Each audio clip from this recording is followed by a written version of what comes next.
Bones, soy Pedro de Motor Asturiano colaborando con Alderigues de Asturias y güey venimos a falavos del Gran Premio de Arabia Saudina que va a disputarse este fin de semana en el circuito de Sida. Vamos contavos los avances de los equipos, los horarios y un poco de cómo va Fernando Alonso y el Aston Martin.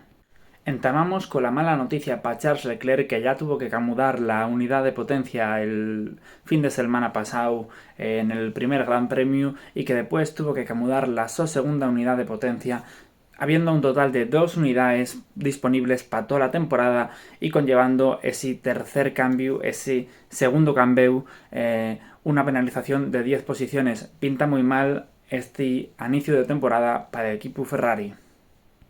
Pero otro lado tenemos al equipo Red Bull que sigue dando muy por encima del resto, pero con un Max Verstappen que lleva toda la semana con problemas de dolor del bandullo y que por tanto va a llegar un día más tarde al circuito y va a incorporarse a los entrenamientos libres directamente. ¿Podrá esto suponer una bajada de rendimiento en el piloto neerlandés? Y por supuesto tenemos al piloto asturiano Fernando Alonso que viene de algamar esa tercera posición, ese podio en el circuito de Bahrein y que parte con unos ganes fonderes de seguir haciendo camino. El equipo Aston Martin va a incorporar ya de ellos cambios en el coche y a lo largo de la temporada van a mudar hasta 2 terceras partes del su coche. Esto quiere decir que van a seguir trabajando en el rendimiento y esperamos que sella a mellor.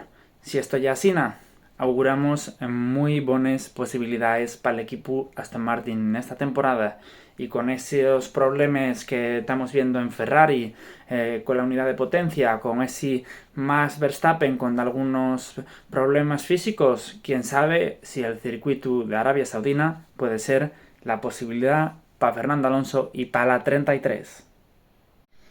En cuanto a los horarios, recuerda que en el circuito de Arabia Saudita las carreras son por la tarde. La clasificación este sábado va a ser a las 6 de la tarde y el punto de salida a la vuelta de formación y a la primera vuelta de la carrera va a ser este domingo también a las 6 de la tarde. Para estar atento a todas las noticias de la Fórmula 1, ya sabes, síguenos en Twitter @motornast y también estate atento a los canales de Alderiques, nos que seguiremos contándoos toda la actualidad del motor y muchas más cosas. Gracias.